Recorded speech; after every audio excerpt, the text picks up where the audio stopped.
My name is Courtney Walker, and for my subjectivity presentation, I'm going to talk through my personal subjectivities, my demographics, the fact that I'm family-oriented. I've had experiences in both elementary and high school settings, and I have served as an assistant principal and will soon serve as a principal next year at Carrollton Elementary. These subjectivities have influenced my approach to being a practitioner, scholar, and training. My demographic specifically, I'm a white female from a middle-class family. My mother was very educated. She was a classroom teacher, a school and district administrator, and worked at the state and university level as well. My dad, on the other hand, was not educated beyond high school. And so both of those experiences have impacted how I view education and its importance.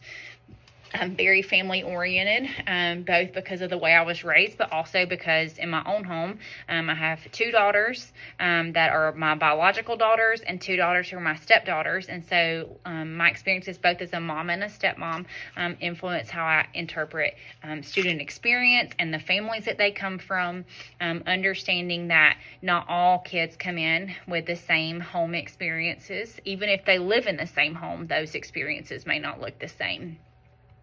Elementary and high school experiences have afforded me a very unique lens in terms of school improvement and what instructional best practices look like. As a fourth grade teacher, I very much valued collaboration and traditional PLCs, by also thinking about cross-curricular focused instruction.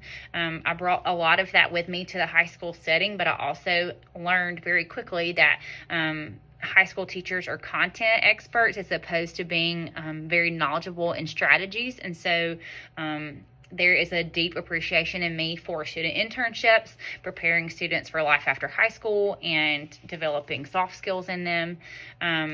My work as an assistant principal has helped me realize that education is not just about instruction. It's also about educating the whole child, but my experiences very much impact those beliefs. And so because I've been in a high school setting, I see the value of real world experiences and experiential learning, and thinking about how can we personalize that for students. But if you've never worked in a high school before, those may not be as great of priorities. And so that's something for me to be mindful of, especially moving back to the elementary world.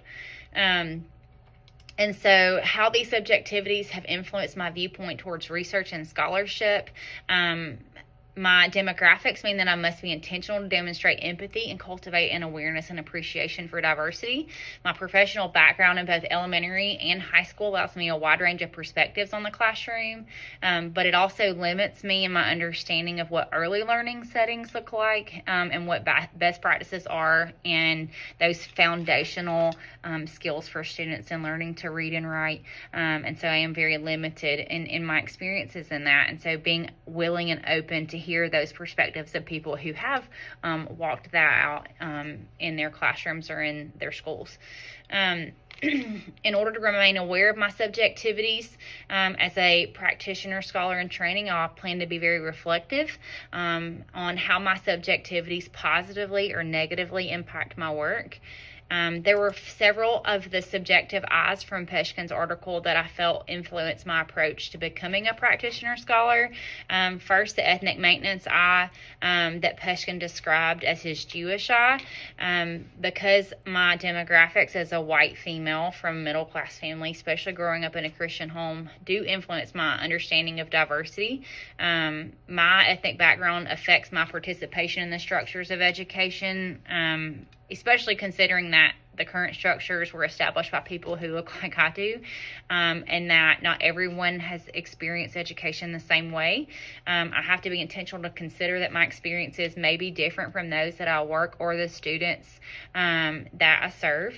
The pedagogical Millerist I emerged from seeing ordinary to poor instruction given to children who would suffer as a consequence of that instruction. And so my extensive background in education and experiences across grade levels very much shape my perspective on teacher quality, student learning, school improvement. And so I do have a strong example, both in my educational settings, but also from my mom, of the importance of project-based learning and hands-on, high engagement, and so have to be mindful to look beyond those classroom approaches to instruction and find value in other approaches.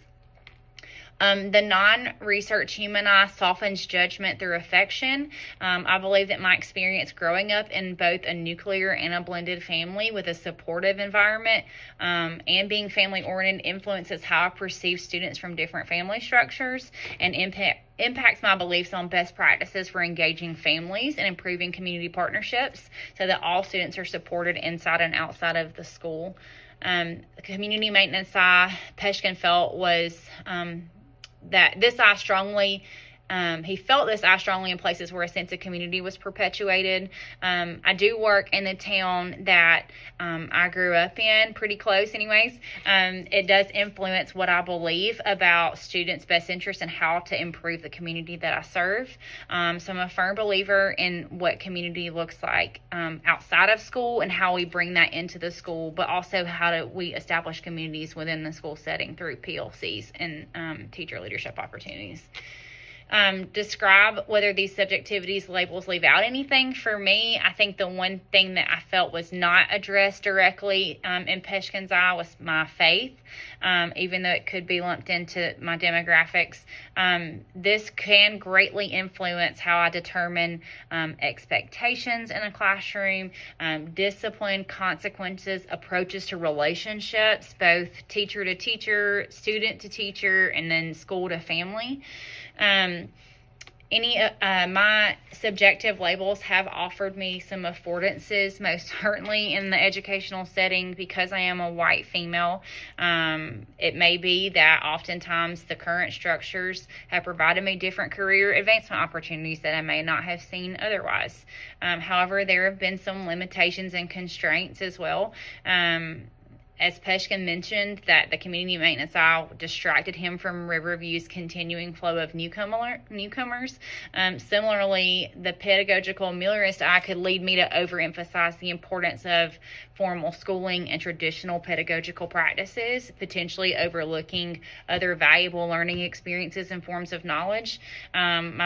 My ethnic maintenance eye could lead to biased interpretations of data related to students from non-traditional families, potentially overlooking their strengths or unique challenges. And then my behavior and their activities that need to be modified. I just need to make sure I'm hiring assistant principals and teachers that look very different from me and have very different experiences and participate in job alikes in communities outside of mine so that I can glean some experiences and expertise in a community outside of mine.